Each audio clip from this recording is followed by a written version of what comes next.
बिस्मिल्लाहिर्रहमानिर्रहीम। अस्सलाम वालेकुम माय डियर स्टूडेंट। उम्मीद है आप खैरियत से होंगे। माइटोसिस का जो हमारा टॉपिक था वो मुकम्मल हो चुका है। उसके जो दोनों फेज थे, कैरियोकाइनेसिस और साइटोकाइनेसिस। कैरियोकाइनेसिस में न्यूक्लियस की तकसीम हुई थी और साइटोकाइनेसिस में होल सेल की तकसीम हुई थी, वो हमारा कंप्लीट हो चुका है। आज जो हमारा है वो मीयोसिस जो है टॉपिक है, सेल साइकिल का। जो आप कह लें कि पहले माइटोसिस है सेल साइकिल में और फिर उसमें मियोसिस है। तो आज हमने इंट्रोडक्शन ऑफ मियोसिस और कुछ आप कह लें कि रिलेटेड टर्म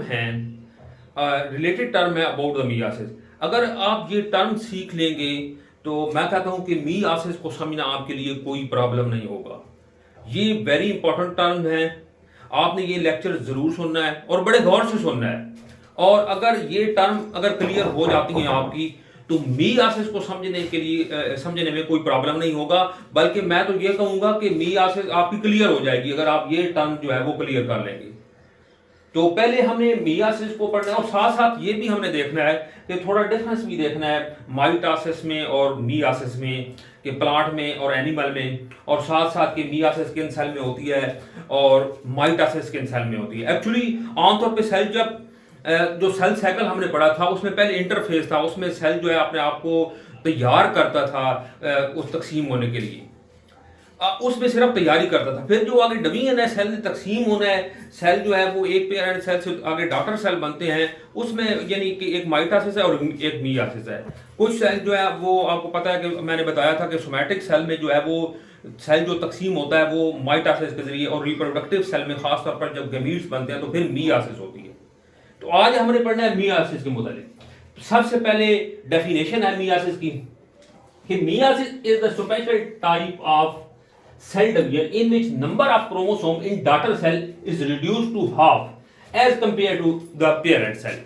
हमने माइटोसिस की भी जो तारीफ पढ़ी थी, माइटोसिस में हमने ये कहा था कि डॉटर सेल में जो डॉटर सेल बनते हैं, पेरेंट सेल से जो नए सेल बनते हैं, उनमें क्रोमोसोम नंबर सेम होते हैं, एक जैसे होते हैं एज पेरेंट सेल, जैसा कि पेरेंट सेल में होते हैं। लेकिन मियोसिस के अंदर जो है, मियोसिस के अंदर क्रोमोसोम नंबर जो है वो हाफ हो जाते हैं डॉटर सेल के अंदर। यही डिफरेंस है माइटोसिस का और मियोसिस का। कि मैं ये रिपीट कर देता हूं कि meiosis is the special type of cell division in which number of chromosome in daughter cell is reduced to half as compare to the parent cell. यानी पेरेंट सेल से, अगर पेरेंट सेल में suppose समझते हैं कि अगर 4 cell हैं, suppose parent cell में अगर 4 क्रोमोसोम हैं, तो आगे जब डॉटर सेल बनेंगे तो उनमें 2-2 क्रोमोसोम हो जाएंगे। एक्चुअली होता ये है कि इसमें आमतौर पे डुप्लीकेशन एक दफा होती है और जो डिवीजन है वो 2 दफा होती है, 2 कंसेक्टिव डिवीजन होती है, ये जो आगे आ भी रहा है। इसके बाद it takes place only in diploid cell. ये बड़ा आप पहले की स्पेशल पॉइंट है कि जो मियोसिस होती है ये सिर्फ और सिर्फ डिप्लॉइड सेल में होती है। अब यहां पे मैंने आपको बताया ना कि डिफरेंस भी आपने नोट करने हैं। माइटोसिस जो है वो डिप्लॉइड सेल में भी हो सकती है और हैप्लॉइड सेल में भी हो सकती है। In animal at the time of gamete formation, animal में ये जो मियोसिस होती है ये उस वक्त होती है जब गैमीट फॉर्मेशन होती है। In plant at the time of spore formation, ये वेरी वेरी इंपॉर्टेंट पॉइंट है एमसीक्यू के लिहाज से भी और शॉर्ट क्वेश्चन के भी लिहाज से कि जो मियोसिस है एनिमल में ये किस वक्त होती है जब गमीट बनते हैं। क्योंकि दोनों में, एनिमल में भी और प्लांट में भी जो है वो गमीट बनते हैं, एनिमल में भी गमीट बनते हैं और प्लांट में भी गमीट बनते हैं। लेकिन जो मियोसिस है ये एनिमल में जब गमीट बनते हैं तो उस वक्त होती है, लेकिन प्लांट के अंदर जब गमीट बनते हैं तो मियोसिस नहीं होती, बल्कि प्लांट में ये याद रखना है स्पोर फॉर्मेशन। ये स्टूडेंट आपने याद रखना है कि प्लांट में जो मियोसिस होती है ये किस वक्त होती है, at the time of spore formation, ना कि गमीट फॉर्मेशन। क्योंकि आपको पता है, आपने पढ़ा होगा कि प्लांट के अंदर जो है वो 2 तरह की जनरेशन होती है, एक स्पोरोफाइट जनरेशन होती है, एक गमीटोफाइट जनरेशन होती है। तो जब स्पोर फॉर्मेशन होते हैं उस वक्त मियोसिस होती है, गमीट फॉर्मेशन के अंदर प्लांट के अंदर जो है उस वक्त मियोसिस नहीं होती। हाँ, एनिमल के अंदर जब गमीट्स बनते हैं या जिस तरह इंसान के अंदर गमीट्स बनते हैं तो उस वक्त मियोसिस होती है। Each diploid cell after meiosis produce 4 haploid cell। Each diploid cell, और meiosis के अंदर याद रखना है कि जब meiosis होती है तो एक सेल से 4 सेल बनते हैं। 4 डॉटर सेल बनते हैं। वो क्यों बनते हैं? क्योंकि इसमें जो है ये एक दफा डुप्लीकेशन जब डीएनए की होती है तो फिर दो दफा डिवीजन होती है, 2 दफा तकसीम होती है। इसलिए एक सेल से कितने सेल बनते हैं? 4 सेल बनते हैं। Each diploid cell after meiosis produce 4 haploid cell because it involves 2 consecutive division after single replication of DNA। ये वो जो फिक्रा लिखा हुआ है कि इंटरफेस के अंदर जब सेल अपने आप को तैयार करता है, जब सेल अपने आप को तैयार करता है तो वो फिर जब डिवाइड होता है तो वो 2 दफा कंसेक्टिव डिवाइड हो जाता है। तो इसलिए एक सेल से कितने सेल बनते हैं? 4 सेल बनते हैं। ये स्टूडेंट आप सीख भी लें कि ये जो वो बात कर रहा है, आप समझिए कि सपोज ये कोई पेरेंट सेल है, ये कोई पेरेंट सेल है, इस पेरेंट सेल में 2 क्रोमोसोम है। तो जब ये इंटरफेस में सेल होता है तो ये अपने जो क्रोमोसोम है, ये जो क्रोमोसोम है ये अपने अंदर क्या कर लेता है? ये क्रोमोसोम जो है ये डबल कर लेता है। ये क्रोमोसोम क्या कर लेते हैं? डबल कर लेता है जब सेल इंटरफेस में होता है। अब सेल जब डिवाइड होना है तो एक सेल से जब कितने सेल बनेंगे? ये स्टूडेंट आपने याद रखना है, एक सेल से कितने सेल बनेंगे? जब 2 सेल बनेंगे एक सेल से तो ये 2 क्रोमोसोम इसमें चले जाएंगे और 2 क्रोमोसोम इसमें चले जाएंगे। अब ये यहां तक आप समझिए कि ये माइटोसिस है। यानी अब पेरेंट सेल में कितने हैं? 2 सेल, ठीक है। सेल ने अपने आप को डीएनए को डुप्लीकेट किया, फिर सेल एक दफा तकसीम हुआ और एक सेल से कितने सेल बन गए? 2 सेल बन गए, 2 डॉटर सेल बन गए और दोनों में क्रोमोसोम की तादाद कितनी है? जितनी पेरेंट सेल में। लेकिन meiosis के अंदर ये जो आपने पढ़ा है इसमें 2 कंसेक्टिव डिवीजन होती हैं आफ्टर रेप्लिकेशन, आफ्टर डुप्लीकेशन। ये डुप्लीकेशन हुई यानी क्रोमोसोम में आपने को डबल किया, पहले तकसीम हुई और फिर आगे ये यानी यहां तक जो हुई है वो meiosis 1 हुई है। इसके बाद क्या होगी? meiosis 2 होगी। अब यहां जब देखें शाबाश, ये एक सेल से 2 सेल बने और ये फौरी तौर पे सेल अगर meiosis, क्योंकि हम meiosis पढ़ रहे हैं तो ये इस सेल से फिर मजीद आगे कितने सेल बन जाएंगे? 2 सेल बन जाएंगे और इस सेल से भी कितने सेल बन जाएंगे? 2 सेल बन जाएंगे और दोनों में, इन दोनों में भी एक एक क्रोमोसोम और यहां पे भी एक एक क्रोमोसोम। अब ये देखिए कि ये पेरेंट सेल, एक सेल से कितने सेल बन गए? 4 सेल। यही हमने पढ़ा है meiosis के अंदर कि each diploid cell after meiosis produce 4 haploid cell. 4 haploid cell बन गए हैं।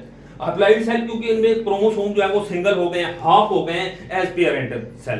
क्योंकि यहां पे देखें ना, यहां पे 2 दफा कंसेक्टिव डिवीजन हुई है। एक को हम कहते हैं meiosis, एक को हम कहते हैं meiosis 1 और दूसरी डिवीजन को हम कहते हैं meiosis 2। ये 2 दफा, यही माइटोसिस और meiosis का यानी कि आप पहले कि बड़ा डिफरेंस है कि माइटोसिस में एक जब सेल इंटरफेस के दौरान जो है वो डुप्लीकेशन करता है डीएनए की तो फिर एक दफा तकसीम होता है, फिर दोबारा डुप्लीकेशन करेगा, फिर तकसीम होगा माइटोसिस के अंदर। लेकिन meiosis के अंदर ऐसा नहीं होता। meiosis के अंदर हमेशा सेल जो है वो डुप्लीकेट करता है पहले और फिर 2 दफा लगातार तकसीम हो जाता है और 2 दफा लगातार तकसीम हो जाने की वजह से जो पेरेंट सेल हैं वो डिप्लॉइड होते हैं और जो डॉटर सेल होते हैं वो क्या हो जाते हैं? हैप्लॉइड। अब हैप्लॉइड देख लें, एक आपने ये टर्म मैं समझाता भी हूं आपको डिप्लॉइड और हैप्लॉइड की, कि डिप्लॉइड जो होती है वो क्रोमोसोम जो है वो आप पहले से पेयर शक्ल में होते हैं, लेकिन जो हैप्लॉइड उसको उन सेल को बोलते हैं जिनमें क्रोमोसोम सिंगल जो है वो हो जाते हैं, सिंगल फॉर्म में वो हो जाते हैं। तो यहां पे इसके बाद 2 डिवीजन meiosis 1 और meiosis 2, यानी 2 डिवीजन है। जिस तरह मैंने आपको समझाया ना कि एक meiosis 1 है और एक meiosis 2 है। ये बड़ा इंपॉर्टेंट पॉइंट है जी। meiosis 1 या meiosis 1 कहते हैं इज रिडक्शन डिवीजन। ये रिडक्शन डिवीजन है meiosis 1। ये क्रोमोसोम नंबर को क्या करती है? हाफ करती है और meiosis 2 is just like a mitosis. ये बिल्कुल माइटोसिस की तरह है। जो meiosis 2 है ये जस्ट लाइक माइटोसिस की तरह है। ये इसमें जो है वो आप कह लेंगे बिल्कुल जिस तरीके से जो है वो माइटोसिस होती है उसी तरीके से होती है, लेकिन जो meiosis 1 है वो क्रोमोसोम को क्या कर देती है? हाफ कर देती है। Both division can further be divided into substages: prophase 1, metaphase 1, anaphase 1, telophase 1 and in meiosis 2 called prophase 2, metaphase 2। क्योंकि ये माइटोसिस तो एक ही थी ना, तो इसलिए हम सिर्फ ये टर्म इस्तेमाल की थी, प्रोफेज, मेटाफेज, एनाफेज और टीलोफेज। लेकिन यहाँ पे जो meiosis है वो पहले meiosis 1 होती है, फिर meiosis 2 होती है। तो उसके लिए हम जो उसके फेजेस में हैं उसमें भी हम ये इस्तेमाल करते हैं प्रोफेज 1, मेटाफेज 1, एनाफेज 1, टीलोफेज 1। और जब मियासिस सेकंड स्टार्ट होगी तो फिर हम बोलते हैं prophase second, metaphase second, anaphase and telophase. इसके बाद हम कुछ जो इसके बाद रिलेटेड टर्म हैं हमने वो पढ़नी है मियासिस के मुताबिक। मैंने कहा कि वो जो टर्म है वो बड़ी इंपॉर्टेंट टर्म है, उनको स्टूडेंट आपने लाजमी सीखना है और अच्छे तरीके से समझना है। अगर ये आप टर्म समझ लेंगे तो आपके लिए ये मियासिस को समझना क्या होगा, बहुत आसान होगा। तो पहली जो टर्म हमारी है वो है होमोलोगस क्रोमोसोम। होमोलोगस क्रोमोसोम क्या होते हैं? तो होमोलोगस क्रोमोसोम जो हम जब इसको डिफाइन करते हैं तो हम इसको कहते हैं कि homologous chromosome are similar but not identical. Homologous chromosome are similar but not identical. और अब आमतौर पर स्टूडेंट यही समझते हैं कि सिमिलर और आइडेंटिकल का मतलब एक ही जैसा है, लेकिन आम ये इंग्लिश के दोनों वर्ड हैं, एक सिमिलर है और एक आइडेंटिकल।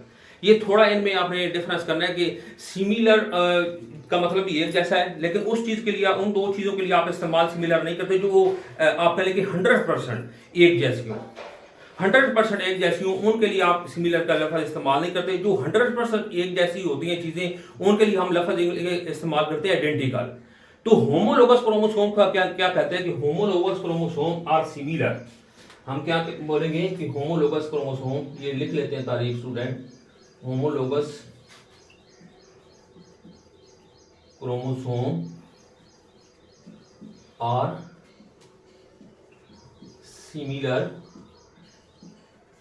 But not identical. कि ये सिमिलर होते हैं लेकिन आइडेंटिकल नहीं होते। अब ये आपने समझना है कि एक तो ये भी बात आपने याद रखनी है कि होमोलोगस क्रोमोसोम का मतलब एक जैसे क्रोमोसोम। जब गैमीट्स बनते हैं तो वो आमतौर पर क्या होते हैं, हैप्लॉइड होते हैं। जब गैमीट्स की स्पर्म की और एग की फर्टिलाइजेशन होती है तो जाइगोट बनता है, तो दोबारा ये जो आप कह लेंगे जो क्रोमोसोम है ये पेयर की शक्ल में आना शुरू हो जाता है। पहले ये सेपरेट सेपरेट हो जाते हैं, यानी जिस तरह आप इंसान में जो है वो 46 क्रोमोसोम है, लेकिन जो 23 क्रोमोसोम, जो 23 क्रोमोसोम की ये जो पेयर है, पेयर कितने हैं इंसान में, 23 पेयर हैं। टोटल कितने हैं, 46 हैं। तो जब ये यानी कि जाइगोट जैसे ही बनता है तो ये क्रोमोसोम पेयर की शक्ल में आना शुरू, यानी एक जैसे जो क्रोमोसोम होते हैं वो एक दूसरे के साथ पेयर शक्ल में आ जाते हैं। तो यहाँ पे हम लिखते हैं, ये एक पेयर लिखते हैं क्रोमोसोम का, आप समझिए कि ये क्रोमोसोम है, ठीक है। और एक तो स्टूडेंट आपने ये भी याद रखना है कि ये भी एक क्रोमोसोम है, इसको भी हम एक ही क्रोमोसोम पढ़ेंगे और इसको भी हम एक ही क्रोमोसोम पढ़ेंगे। अब ये भी जो क्रोमोसोम है ये एक ही है, ये भी एक क्रोमोसोम है, ठीक है, ये भी एक क्रोमोसोम है। यहां पे फर्क सिर्फ इतना सारा है कि ये सिंगल क्रोमोसोम है, इसका क्रोमेटिड एक है, ये भी सिंगल क्रोमोसोम है, इसके क्रोमेटिड दो हैं। इसने अपनी एक कॉपी तैयार कर लिया है। तो सबसे पहले मियासिस को अच्छे तरीके से समझने के लिए स्टूडेंट आपने ये बात अपने माइंड में रखनी है कि ये जो लिखा हुआ है इस तरीके से क्रोमोसोम आपको नजर आएगा अगर कहीं पे, तो उसको भी आपने पढ़ना है कि वो एक क्रोमोसोम है, और इसको भी आपने पढ़ना है कि ये एक ही क्रोमोसोम है। सिर्फ फर्क इतना याद रखना है कि इसका क्रोमेटिड एक है और इसके क्रोमेटिड दो है।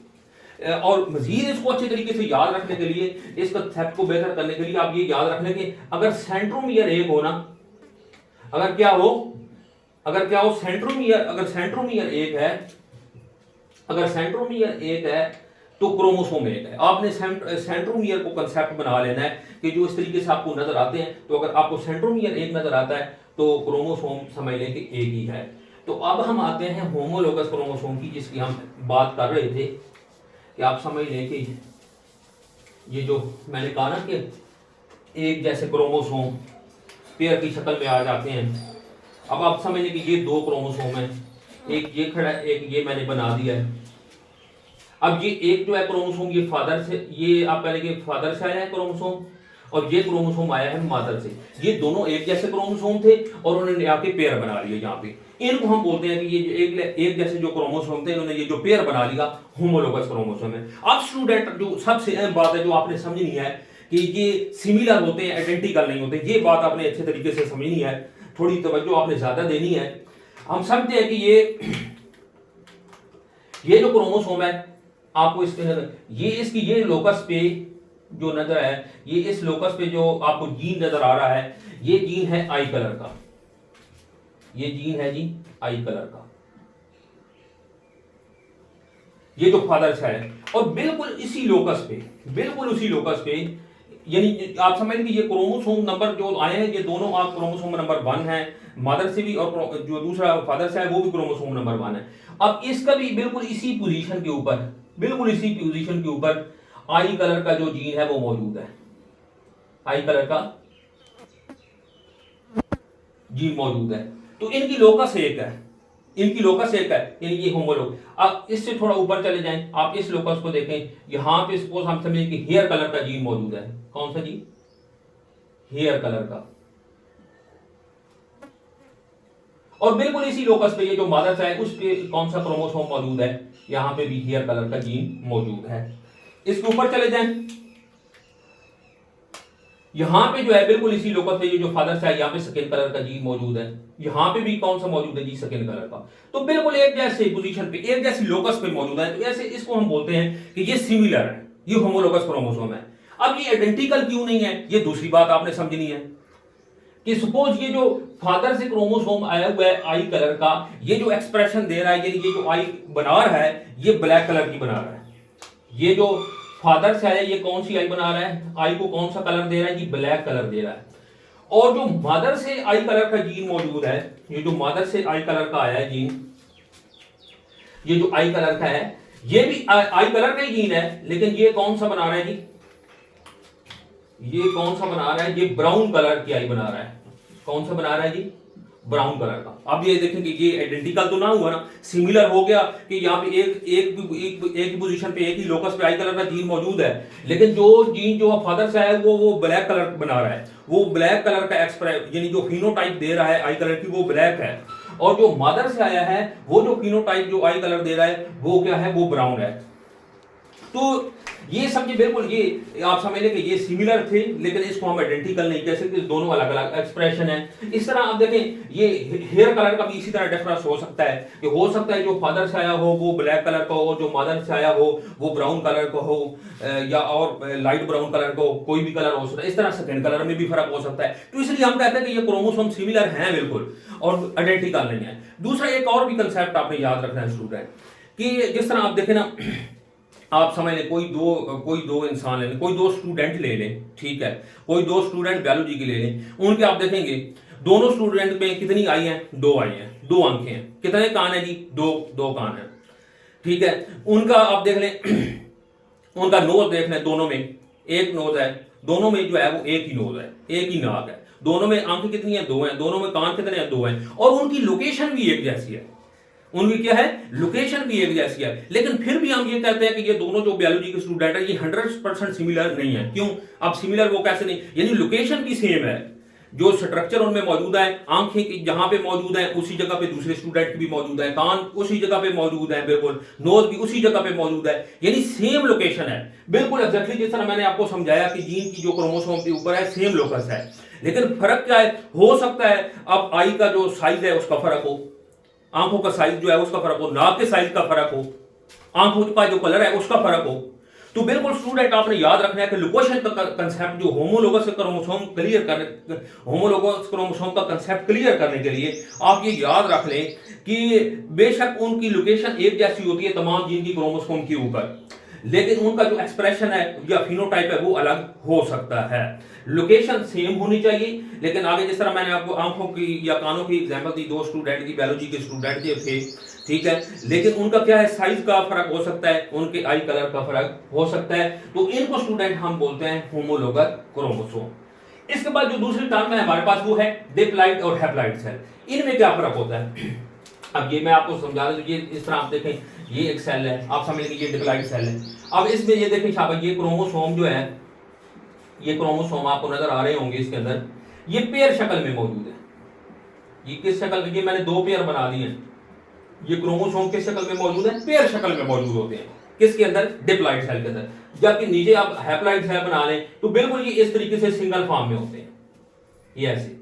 अब ये पेयर शक्ल में नहीं है, ऐसे सिंगल सिंगल मौजूद होते हैं। इसलिए हम कहते हैं कि जो हैप्लॉइड सेल होते हैं उनमें क्रोमोसोम नंबर जो है वो हाफ हो जाते हैं। जिस तरह मैंने एग्जांपल दी कि अब जो इंसानी सेल है, ह्यूमन सेल है, उसमें जो है वो 23 इस तरह के जो पेयर होंगे। लेकिन अगर हैप्लॉइड सेल है तो उसमें बिल्कुल इसी तरीके से स्टूडेंट इस ये जो डिप्लॉइड सेल हमने पढ़ा है जिसमें मैंने आपको बताया कि क्रोमोसोम जो है वो पेयर शक्ल में मौजूद, इसको 2n लिखा जाता है ऐसे, और इसको क्या लिखा जाता है 1n या सिर्फ n आप लिख दें। तो ये क्या होगा, ये डिप्लॉइड है जिसमें क्रोमोसोम जो है वो पेयर शक्ल में मौजूद है, और ये क्या है, ये हैप्लॉइड है। और खासतौर पर आपने याद रखना है कि जब भी गमीट्स बनते हैं, गमीट्स हमेशा क्या होते हैं, हैप्लॉइड ही होते हैं। ठीक है, इस तरह प्लांट के अंदर जब क्योंकि जो स्पोर फॉर्मेशन से पहले मियोसिस होती है, तो स्पोर जब भी बनेंगे वो क्या होंगे, वो हैप्लॉइड होंगे। तो ये होमोलोगस क्रोमोसोम की टर्म क्लियर हो गई, डिप्लॉइड हैप्लॉइड की भी हो गई टर्म क्लियर। इसके बाद स्टूडेंट आपने थोड़ा समझना है बाईवैलेंट और टेट्रेट के लफ्ज भी जो है ये भी इस्तेमाल होते हैं, या फिर बल्कि पहले आप ये समझ लें कि सिस्टर क्रोमेटिड और नॉन सिस्टर क्रोमेटिड।